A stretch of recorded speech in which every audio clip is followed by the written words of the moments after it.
Hello and welcome to the third episode of the Geek podcast. My name is Denise and thank you so much for spending some time with me. You can find me on Ravelry as canarysong and I am Kitty231 on Instagram. Just a few announcements before I start on the main part of the show. I finally posted my Ravelry group, so you can find that on Ravelry if you search for Geek podcast. As of right now, I just started an introduction thread, and I'll post a thread for this episode there. Second announcement is that starting in March, I am co-hosting my first knit along with Carly from the Made with Carlinity podcast and Gabby for the Once Upon a Corgi podcast. All three of us have mentioned an interest in knitting the Luca shawl by Jared Flood. So we thought it'd be, kind of cool for us to do a knit along together and opening it up to all of our viewers as well. So that knit along's gonna start in March and it will end April 30th. Since it is a lace weight shawl, it's gonna take a while to knit, so we want to give you guys as much of a chance as we can. And prizes so far, I don't have any right now, so I will be announcing some prizes later on. If anybody out there would like to donate something, please get in touch with me.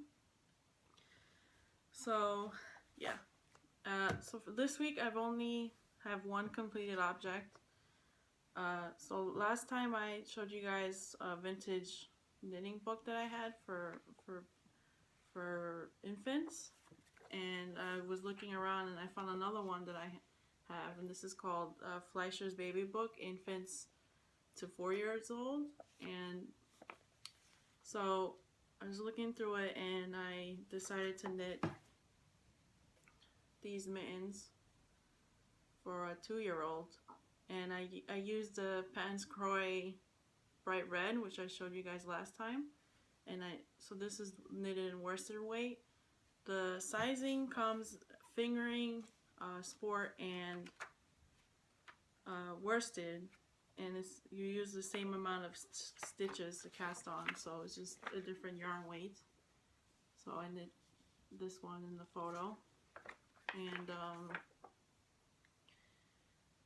yeah, I like the way how long the cuffs are. I think it's gonna be nice because it could fit inside inside the jacket, and I like that you get some decreases here. I didn't just want to make like a little short mitten.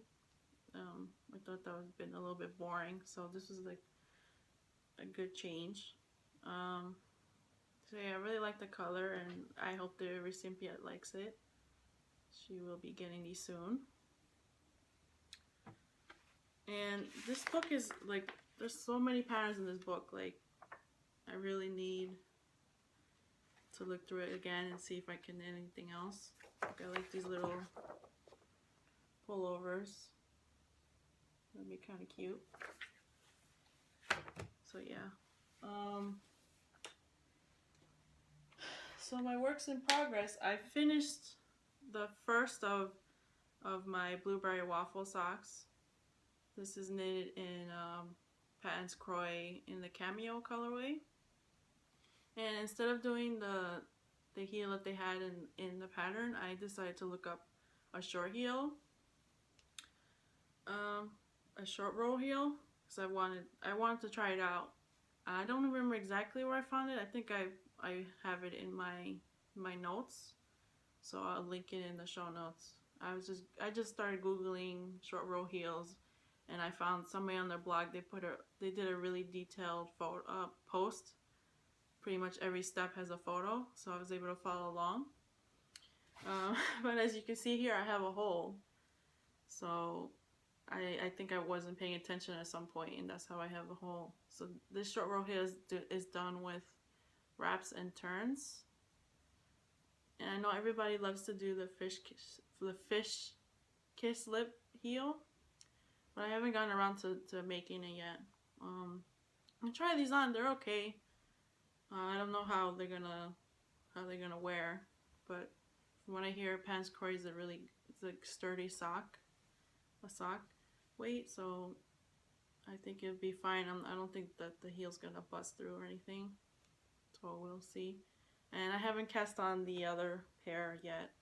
I'm usually a pretty monogamous knitter, but since I started podcasting, I feel like I should be knitting on more than one thing, because I think it would be kind of boring for you guys if I just showed one object and that would be it.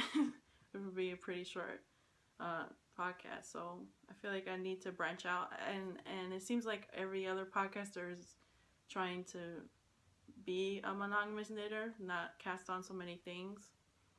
And I feel anxious actually if I were to cast on like 10 things at once, or have like so many whips that I don't even know how many I have. Yeah, that's not me. I really need to have, probably the maximum is 5, and then I have to finish them. I can't just have them just hanging around for a long time. So my second work in progress is I started another pair of socks, and these are the broad ripple socks, and this is a free pattern on nitty.com, and I was inspired by Sue of the Legacy Knits podcast. She also bought a ton of Pants Croy last month during their sale, and so she knitted a pair of these, and I in stripes as well, but I think it was a different color. And this is the Pants Croy purple haze color, and in the pattern it said for the cuffs to actually knit the pattern as the cuffs, but I didn't like how it looked, so I just did a 2x2 rib, and then I did the patterning, and then I just did whatever the heel that they said it was. It didn't say what kind of heel it was. I just slipped one stitch and then knit the next stitch, and then on the wrong side I just purled the whole row, so I don't know what the name of that heel is. And I just finished the decreasing for the gusset. I don't know what, for me it feels like doing the heel flap and the gusset takes forever. I don't know if anybody else has that, but I like one whole evening I just spent doing the heel and then the heel turn, and then another evening just doing the decreases for the gusset. So it just felt like it took me forever, and now I still have to do the whole leg and the toe.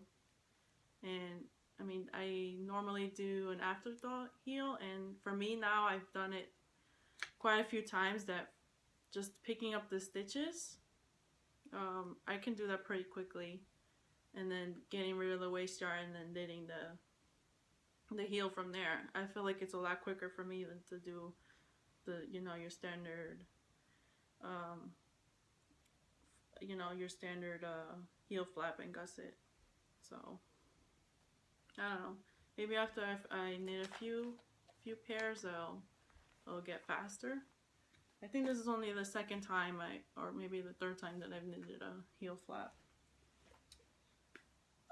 So yeah, that's it for my whips. So I started a knitting journal. It seems like a lot of people are doing this now, but I decided to do it in a binder. So this binder I got the brand is called Project Life, and it's a 6x8 binder, and then inside there's like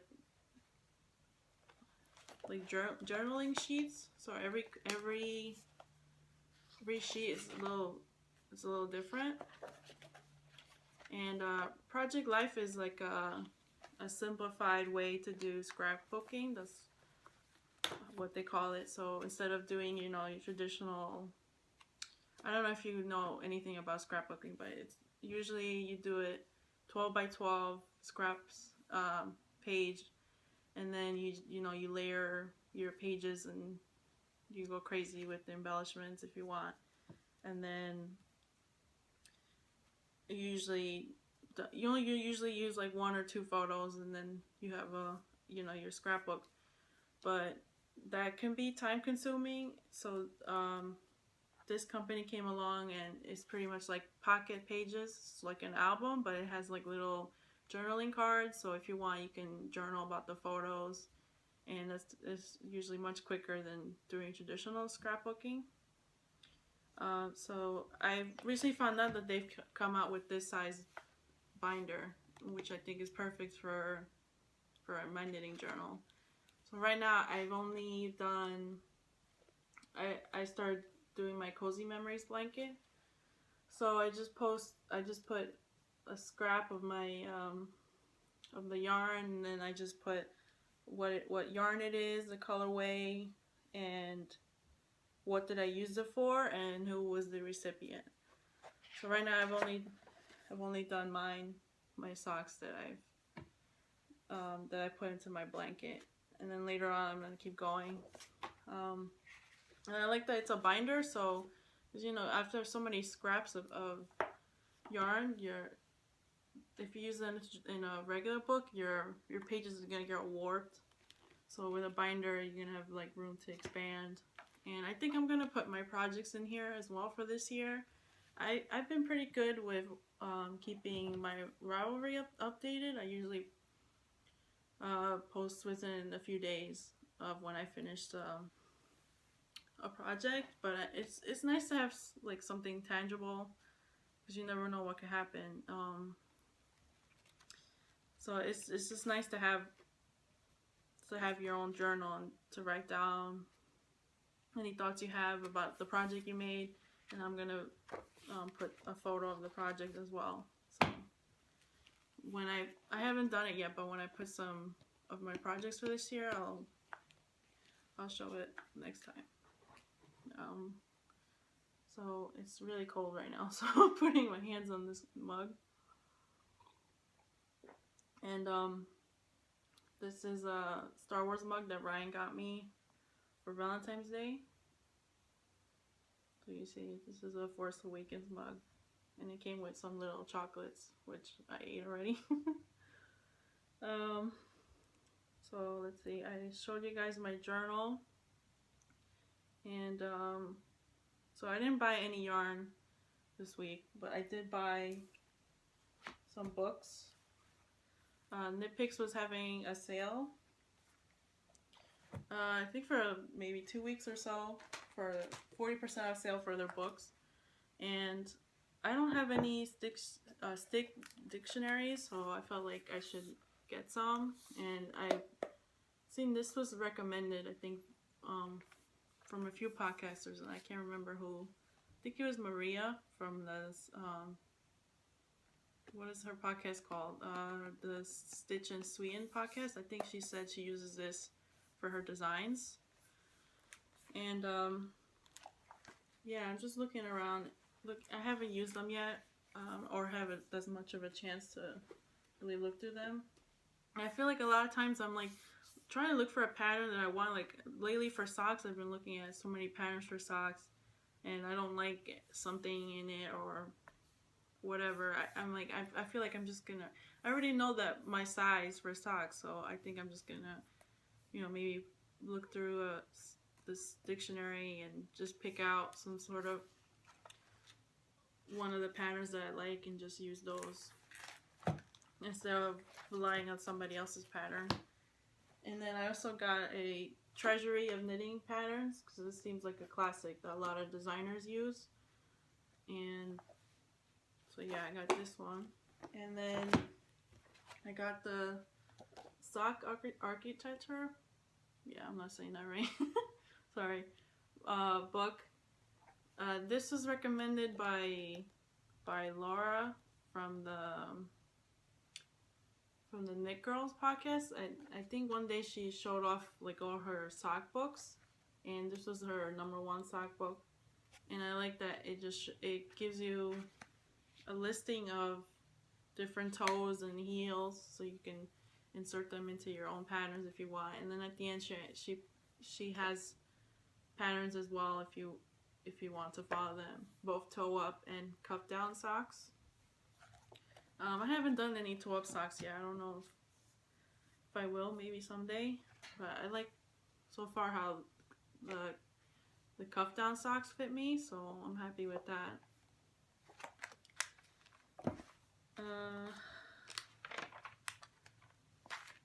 What else? Oh, okay. So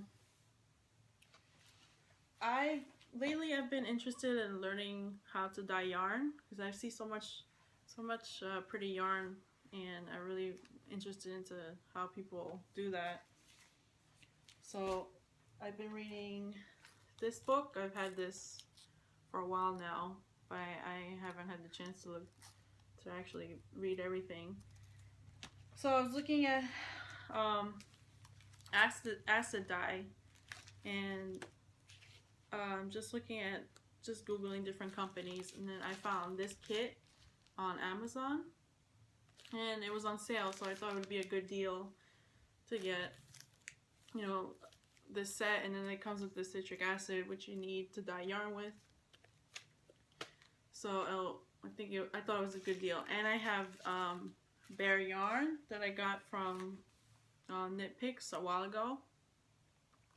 So I'm deciding what technique I'm gonna use. There's like a few techniques that seem interesting to me, but I'm not sure exactly which one to do. And I know I have only 4 colors, so I don't know what I'm gonna do, if I'm gonna use all of these or just 1 or 2, but we'll see.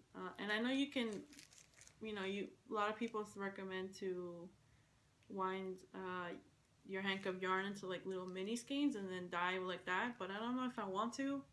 I think my first dyed experiments, I want it to be like a full hank just to see how it comes out. And I think also sometimes that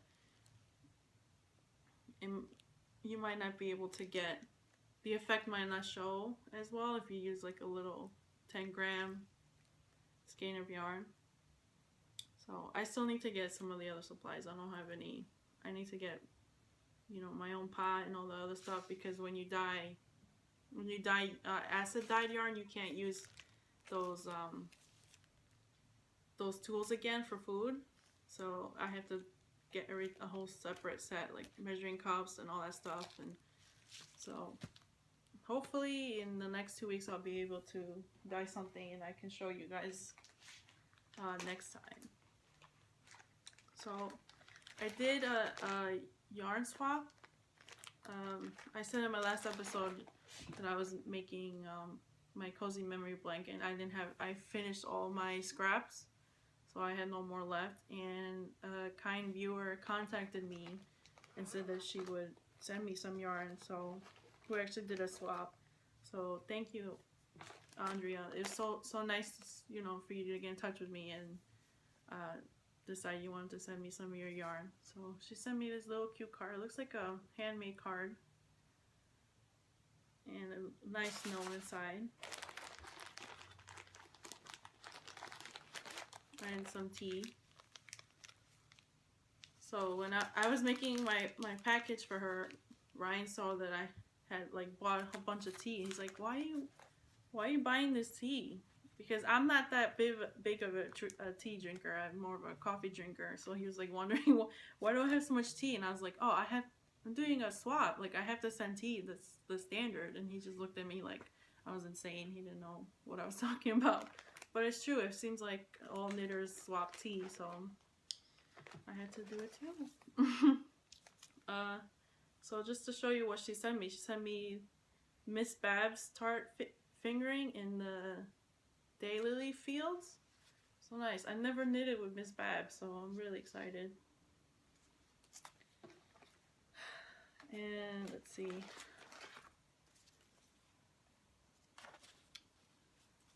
This is Nitty in Color. An acoustic sock is called Ain't It Funny. I've never heard of this indie dyer. I gotta check them out. And she also hand dyed. Well, a lot of stuff she sent me was hand dyed, which I was like amazed. And these are so nice. So this is her sherbet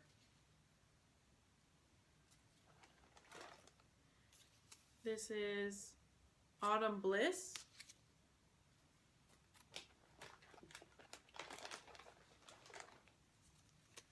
This is a trash box.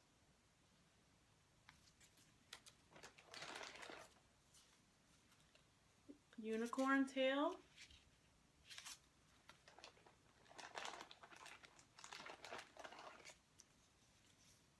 It's going down for real. And Melancholy Rainbow. So thank you for so much, Andrea. Like, I can't wait to you know, get these into my blanket, which will happen soon. So yeah, I think I went through everything I wanted to talk about. One last thing is, recently Ryan and I went to go see Deadpool, and we really enjoyed it. I'm like shocked that this movie was even made, because if you guys know anything about Deadpool, he was in the Wolverine Origins movie, and it was just a mess. Like, that's not even the character how he's supposed to be. And his character's not really a mainstream character, but if you go to any comic book convention, you're gonna run into Deadpool like at least 10 times. It's crazy how popular he is. So when this movie was announced and then they said it was gonna be rated R, I was like, whoa, like, I don't know how's it gonna be. But I was really happy that it was rated R, because this character has to be, you can't censor this character. So we really enjoyed the movie, but it seems like people are taking their kids to see it, and it's not a kids movie at all. Like, we were in the theater and we just heard a little kid talking, and we just, like, Ryan and I just turned to each other like, what? Like, are you serious? And from talking to other people, it seems like they had kids in their showings too. It's not a kids movie. Just because it's a superhero movie doesn't make it's a kids movie. So yeah, there's a lot of gore and stuff in it. It's not for kids, but we really loved it, and we're probably gonna go see it again soon. And it was like the best redemption of Colossus that we've seen. He was I guess he's supposed to play the straight man against Deadpool, who's the crazy character. So we really enjoyed it. So yeah, I think that's it. Yeah, I feel like I fly by through these episodes. I think I need to slow down a bit. So maybe for the next one. So I hope you guys join the forum and post there. And when the KAL starts, I'll open the thread there. And I hope some of you guys will join us. So okay, until next time. Bye.